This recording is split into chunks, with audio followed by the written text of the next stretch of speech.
तो दोस्तों यूएई एक ऐसा कंट्री है जो कि अरब वर्ल्ड में भारत के लिए किसी फ्रांस से कम नहीं है, क्योंकि सबसे पहले तो हम इन्हीं के दम पर कहीं ना कहीं अपनी जो बात है उसको अरब वर्ल्ड के अंदर काफ़ी ज़्यादा स्ट्रॉन्ग पोजीशन के साथ में रख पाते हैं। यूएई भारत के हर रेजोल्यूशन और साथ में हमारे जिस प्रकार की अप्रोच होती है उसका समर्थन करता है। और इसी के साथ में यूएई एक ऐसा कंट्री है जो कि अरब वर्ल्ड में भारत के लिए एक गेटवे के तौर पर काम करता है। तो ये तो रही जियोपॉलिटिक्स की बात। इसके बाद अगर आप दोनों देशों के इकोनॉमिक टाइज की भी बात करते हैं तो वहाँ पर भी यूएई हमारे लिए एक काफ़ी ज़्यादा इंपॉर्टेंट पार्टनर है, क्योंकि सबसे पहले तो दोनों देशों का जो ट्रेड है वो काफ़ी ज़्यादा बढ़ता जा रहा है, जिसमें भारत को भी अच्छा खासा जो बेनिफिट है वो यूएई के माध्यम से मिलता है। और यूएई भी लगातार अपने यहाँ पर जो डेवलपमेंट कर चुका है, तो उसी के चलते अब ये भारत के अंदर भी काफ़ी ज़्यादा जो इन्वेस्टमेंट है उसे कर रहे हैं। तो अब जब दोनों देशों के रिलेशन इतने ज़्यादा स्ट्रॉन्ग हो चुके हैं, यूएई और भारत के बीच में इतनी अंडरस्टैंडिंग डेवलप हो चुकी है कि दोनों देश कहीं ना कहीं अब एक दूसरे के इंटरेस्ट को यहाँ पर बचाते हैं। तो इस सब के चलते अब दोनों देश यहाँ पर मिलिट्री लेवल के ऊपर अपना जो सहयोग है उसे यहाँ पर बढ़ाना चाहते हैं। तो इसी सब के चलते अब भारतीय वायुसेना और यूएई की जो वायुसेना है ये दोनों मिल करके एक युद्धाभ्यास को कंडक्ट करेंगे। और यहाँ पर सबसे ज़्यादा खास बात यह है कि इसके लिए भारत ने पहले से ही अपने 5 की संख्या में जो तेजस फाइटर जेट हैं ये यूएई के अंदर भेज दिए हैं, और ये पहले से यूएई के अंदर भी पहुंच चुके हैं। तो ये हमारे तेजस फाइटर जेट के लिए भी इतनी ज़्यादा खास बात इसलिए है क्योंकि ये हमारे तेजस फाइटर जेट की पहली ऐसी विजिट होगी जहां पर ये एक विदेशी एक्सरसाइज के अंदर पार्टिसिपेट करेगा। तो इससे पहले आप सबको पता होगा कि तेजस कई बार फॉरेन कंट्रीज़ में जा चुका है, लेकिन जब भी तेजस किसी फॉरेन कंट्री में गया तो वहां पर इसने उनके जो एयर शो होते हैं, उनके जो डिफेंस एक्सपो होते हैं, वहीं पर पार्टिसिपेट किया।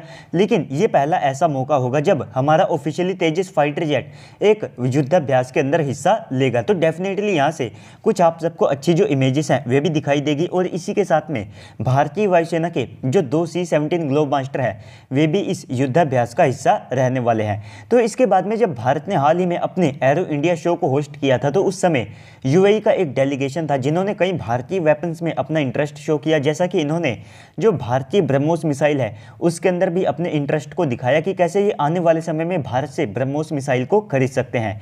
इसके बाद यहाँ पर और काफ़ी सारे ऐसे वेपन्स हैं जिनको भारत की साइड से यूएई को ऑफर किया जा सकता है। और सबसे ज़्यादा बेस्ट बात यहाँ पर ये होगी कि भारत के हथियारों की जो क्वालिटी है उनके स्टैंडर्ड आप सबको वर्ल्ड स्टैंडर्ड के बराबर के दिखाई देंगे, लेकिन जो कॉस्ट है वो आप सबको ऑलमोस्ट रशियन वेपन्स के बराबर की देखने को मिल जाएगी।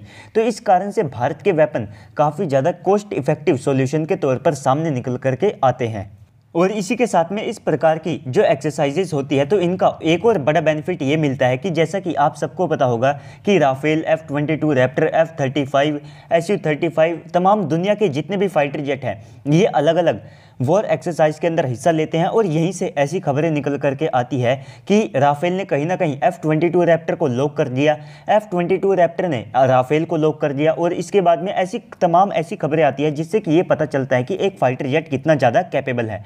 तो जब भारत का भी तेजस फाइटर जेट किसी विदेशी वॉर एक्सरसाइज के अंदर हिस्सा लेगा तो इससे हमारे तेजस फाइटर जेट की जो कैपेबिलिटीज़ हैं ये और ज़्यादा प्रूवन होगी, और इससे यहाँ पर हमारे तेजस फाइटर जेट का जो एक्सपोर्ट पोटेंशियल है वो और ज़्यादा बढ़ेगा। लेकिन यहाँ पर आप में से कुछ लोग यहाँ पर कमेंट कर सकते हैं कि मलेशिया ने तो हमारे तेजस फाइटर जेट को रिजेक्ट कर दिया, तो कैसे ये और देशों के लिए एक बेटर ऑप्शन के तौर पर सामने निकल करके आ सकता है। तो देखिए दोस्तों, आपकी बात सही है कि मलेशिया ने यहाँ पर तेजस फाइटर जेट को रिजेक्ट किया है, लेकिन आप सबको ये भी समझना होगा कि सबसे पहले तो मलेशिया की जो डिमांड है वो एक इन्फीरियर फाइटर जेट की थी, यानी कि वे एक ट्रेनर फाइटर जेट को चाहते थे। लेकिन भारत अपना जो तेजस फाइटर जेट है इसको एक ट्रेनर के तौर पर यहाँ पर उनको पिच कर रहा था, लेकिन तेजस एक full fledged combat fighter jet है जो कि उनकी रिक्वायरमेंट्स को यहाँ पर मैच नहीं करता था।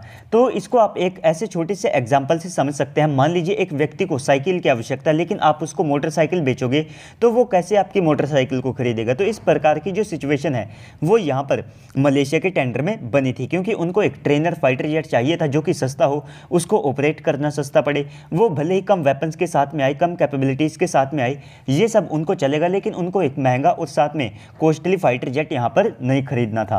तो दोस्तों ओवरऑल इस पूरी वीडियो के बाद अब आप सबको क्या लगता है कमेंट सेक्शन में बताइएगा। साथ ही साथ अगर आपको वीडियो अच्छी लगी है तो वीडियो को लाइक कर दीजिएगा। अगर आप चैनल के ऊपर पहली बार आए तो प्लीज़ से चैनल को भी सब्सक्राइब कर दीजिएगा।